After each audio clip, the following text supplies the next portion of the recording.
एक जवान तालिब इल्म बाजार से जा रहा था तो किसी नामहरम पर निगाह पड़ी और निगाह पड़ती तो वो तस्वीर यानी वो शक्ल उसके दिल में बैठ गई।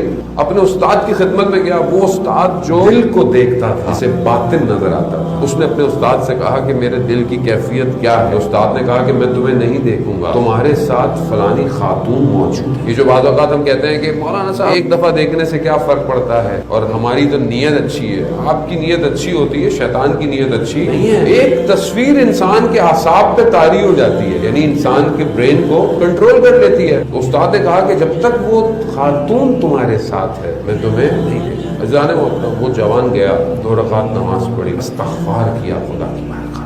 बाद में उसने क्या कहा, बीबी से मुत्तसिल हुआ, या सैयदी या मौला, बीबी मेरी इज्जत दाव पे लगी हुई है, के लिए मुझे बचा, अगर आपने ना बचाया तो मैं बर्बाद हो जाऊँ। वो तस्वीर उसके दिल से बाहर